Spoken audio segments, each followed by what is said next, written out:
Hi everybody, it's Lola, and I'm going to start the first in a series of reading from a bear called Paddington, which is an omnibus, which it includes all of the different Paddington books in it. So let's get started.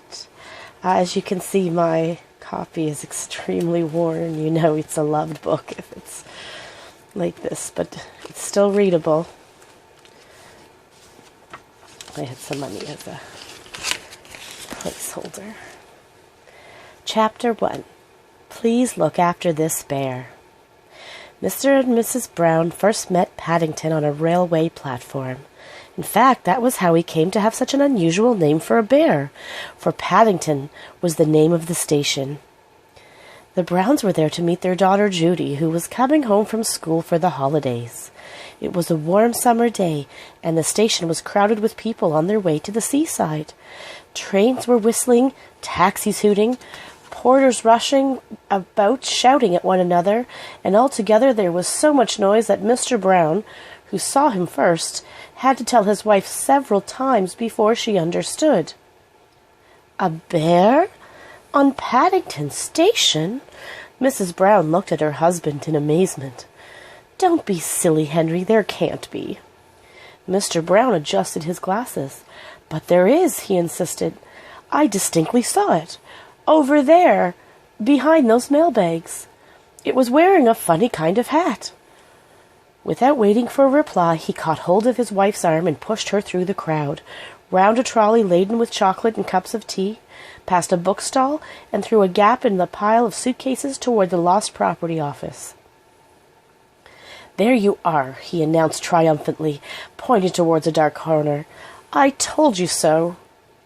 Mrs. Brown followed the direction of his arm and dimly made out a small, furry object in the shadows. It seemed to be sitting on some kind of suitcase, and around its neck there was a label of some writing on it.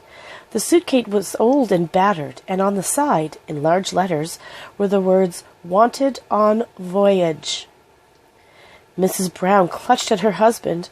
Why, Henry, she explained, I believe you were right after all. It is a bear. She peered at it more closely. It seemed a very unusual kind of bear. It was brown in color, a rather dirty brown, and it was wearing a most odd-looking hat, with a wide brim, just as Mr. Brown had said. From beneath the brim, two large, round eyes stared back at her. Seeing that something was expected of it, the bear stood up and politely raised its hat, revealing two black ears. Good afternoon, it said in a small, clear voice.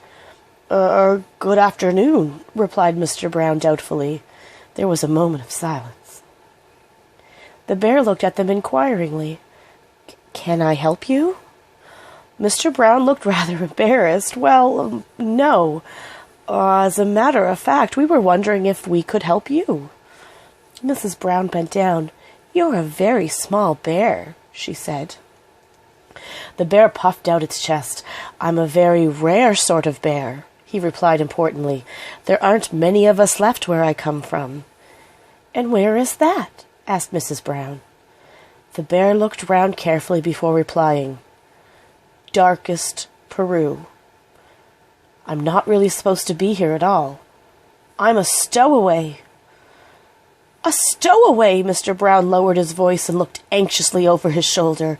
He almost expected to see a policeman standing behind him with a notebook and pencil, taking everything down. Yes, said the bear. I emigrated, you know. A sad expression came into its eyes. I used to live with my Aunt Lucy in Peru, but she had to go into a home for retired bears. You don't mean to say you've come all the way from South America by yourself? Exclaimed Mrs. Brown. The bear nodded. Aunt Lucy always said she wanted me to emigrate when I was old enough. That's why she taught me to speak English. But whatever did you do for food? Asked Mr. Brown. You must be starving. Bending down, the bear unlocked the suitcase with a small key, which it also had around its neck, and brought out an almost empty glass jar. I ate marmalade, he said rather proudly. Bears liked marmalade, and I lived in a lifeboat. "But what are you going to do now?" said Mr. Brown. "You can't just sit on Paddington Station, waiting for something to happen." "Oh, I shall be all right, I expect." The bear bent down to do up its case again. As he did so, Mrs. Brown caught a glimpse of the writing on the label. It said simply, "Please look after this bear. Thank you." She turned appealingly to her husband. "Oh, Henry, what shall we do? We can't just leave him here. There's no knowing what might happen to him. London's such a big place when you've nowhere to go. Can't he come and stay with us for a few days?" Mr. Brown hesitated. "But Mary, dear, we can't take him. Not just like that. After all..." "After all what?" Mrs. Brown's voice had a firm note to it. She looked down at the bear. "He is rather sweet, and he'd be such company for Jonathan and Judy, even if it's only for a little while. They'd never forgive you if they'd known you'd left him here." "It all seems highly irregular," said Mr. Brown doubtfully. "I'm sure there's a law about it." He bent down. "Would you like to come and stay with us?" he asked. "That is," he added hastily, not wishing to offend the bear, "if you've nothing else planned." The bear jumped at and his hat nearly fell off with excitement. "Oh, yes, please. I should like that very much. I've nowhere to go, and everyone seems to be in such a hurry." "Well, that's settled then," said Mrs. Brown, before her husband could change his mind. "And you can have marmalade for breakfast every morning, and..." She tried to think of something else that bears might like. "Every morning?" The bear looked as if it could hardly believe its ears. "I only had it on special occasions at home. Marmalade's very expensive in darkest Peru." "Then you shall have it every morning, starting tomorrow," continued Mrs. Brown, "and honey on Sunday." A worried expression came over the bear's face. "Will it cost very much?" he asked. You see, I haven't very much money." "Of course not. We wouldn't dream of charging you anything. We shall expect you to be one of the family, shan't we, Henry?" Mrs. Brown looked at her husband for support. "Of course," said Mr. Brown. "By the way," he added, "if you are coming home with us, you'd better know our names. This is Mrs. Brown, and I'm Mr. Brown." The bear raised its hat politely twice. "I haven't really got a name," he said, "only a Peruvian one, which no one can understand." "Then we'd better give you an English one," said Mrs. Brown. "It'll make things much easier." She looked round the station for inspiration. "It ought to be something special," she said thoughtfully. As she spoke, an engine standing in one of the platforms gave a loud whistle and let out a cloud of steam. "I know what!" she exclaimed. "We found you on Paddington Station, so we'll name you Paddington." Paddington. Paddington. The bear repeated it several times to make sure. "It seems a very long name." "Quite distinguished," said Mr. Brown. "Yes, I like Paddington as a name. Paddington it shall be." Mrs. Brown stood up. "Good now, Paddington, I have to meet our little daughter Judy off the train. She's coming home from school. I'm sure you must be thirsty after your long journey, so you go along to the buffet with Mr. Brown, and he'll buy you a nice cup of tea." Paddington licked his lips. "I'm very thirsty," he said. "Seawater makes you thirsty." He picked up his suitcase, pulled his hat down firmly over his head, and waved a paw politely in the direction of the buffet. "After you, Mr. Brown." Thank you, Paddington," said Mr. Brown. "Now, Henry, look after him," Mrs. Brown called after them. "And for goodness sake, when you get a moment, take that label off his neck. It makes him look like a parcel. I'm sure he'll get put in the luggage van or something if a porter sees him." The buffet was crowded when they entered, but Mr. Brown managed to find a table for two in a corner. By standing on a chair, Paddington could just rest his paws comfortably on the glass top, when he looked around with interest while Mr. Brown went to fetch the tea. The sight of everyone eating reminded him of how hungry he felt. There was a half-eaten bun on the table, but just as he reached out his paw, a waitress came up and swept it into a pan. "Oh, you don't want that, dearie," she said, giving him a friendly pat. "You don't know where it's been." Paddington felt so empty he didn't know where it had been, but he was much too polite to say anything. "Well, Paddington," said Mr. Brown, as he placed 2 steaming cups of tea on the table and a plate piled high with cakes. "How's that to be going on with?" Paddington's eyes glistened. "It's very nice, thank you," he exclaimed, eyeing the tea doubtfully. "But it's rather hard drinking out of a cup. I usually get my head stuck, or else my hat falls in and makes it taste nasty." Mr. Brown hesitated. "Then you'd better give your hat to me. I'll pour the tea into a saucer for you. It's not really done in the best circles, but I'm sure no one will mind just this once." Paddington removed his hat and laid it carefully on the table while Mr. Brown poured out the tea. He looked hungrily at the cakes, in particular at a large cream and jam one, which Mr. Brown placed on a plate in front of him. "There you are, Paddington," he said. "I'm sorry they haven't gotten any marmalade ones, but here are the best I could get." "I'm glad I emigrated," said Paddington, as he reached out a paw and pulled the plate nearer. "Do you think anyone would mind if I stood on the table to eat?" Before Mr. Brown could answer, he climbed up and placed his right paw firmly on the bun.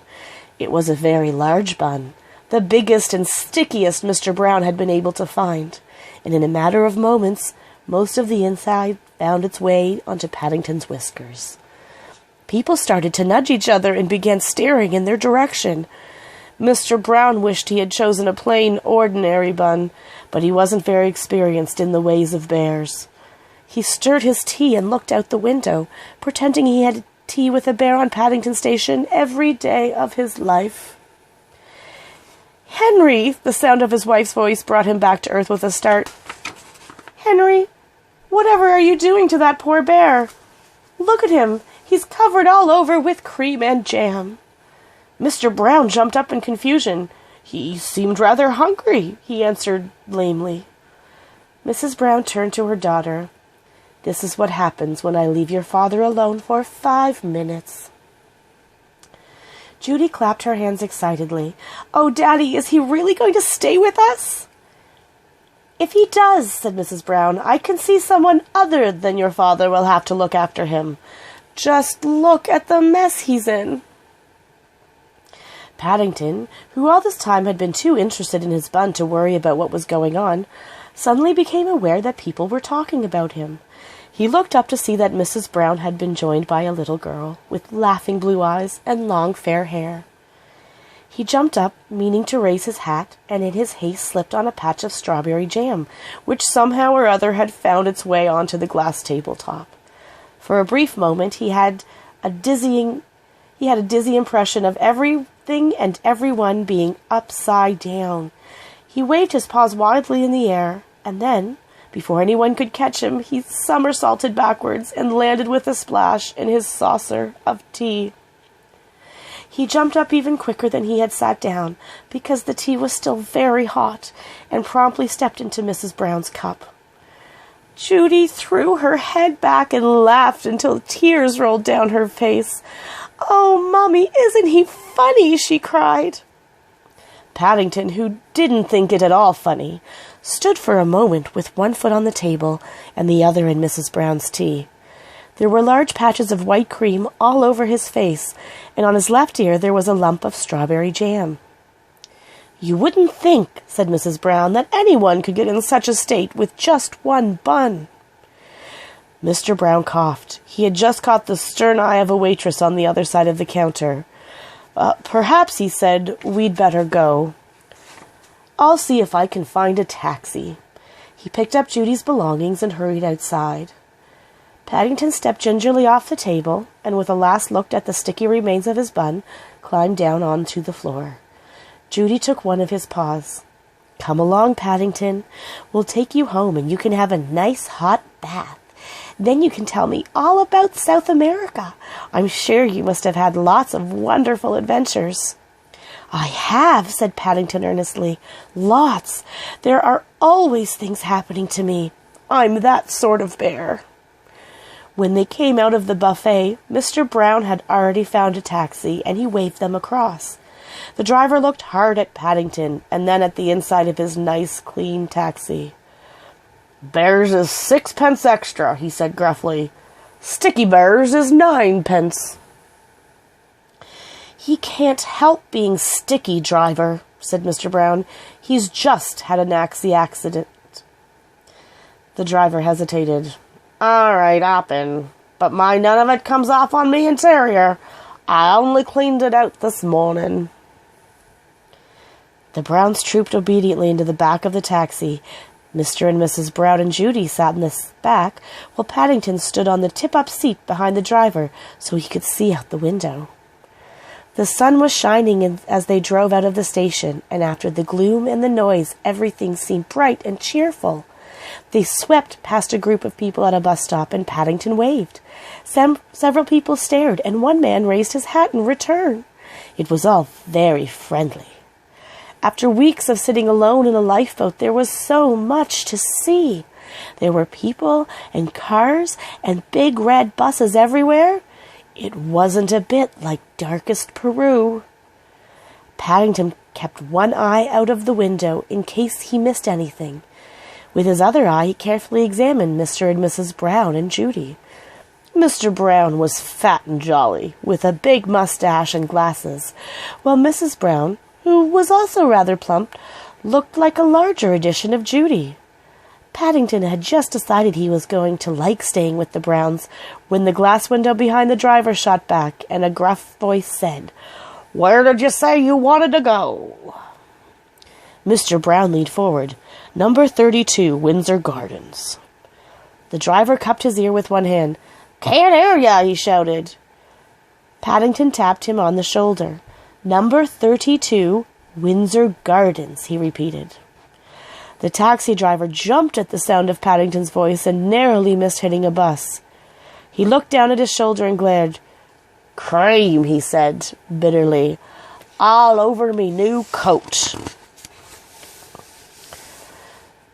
Judy giggled, and Mr. and Mrs. Brown exchanged glances. Mr. Brown peered at the meter. He half expected to see a sign go up saying they had to pay another 6 pence. "I beg your pardon," said Paddington. He bent forward and tried to rub the stain off with his other paw. Several bun crumbs and a smear of jam added themselves mysteriously to the taxi driver's coat. The driver gave Paddington a long, hard look. Paddington raised his hat, and the driver slammed the window shut again. "Oh, dear," said Mrs. Brown, "we really shall have to get him a bath as soon as we get indoors. It's getting everywhere." Paddington looked thoughtful. It wasn't so much that he didn't like baths. He really didn't mind being covered with jam and cream. It seemed a pity to wash it all off quite so soon. But before he had time to consider the matter, the taxi stopped and the Browns began to climb out. Paddington picked up his suitcase and followed Judy up a flight of white steps to a big green door. "Now you're going to meet Mrs. Bird," said Judy. "She looks after us. She's a bit fierce sometimes, and she grumbles a lot, but she doesn't really mean it. I'm sure you'll like her."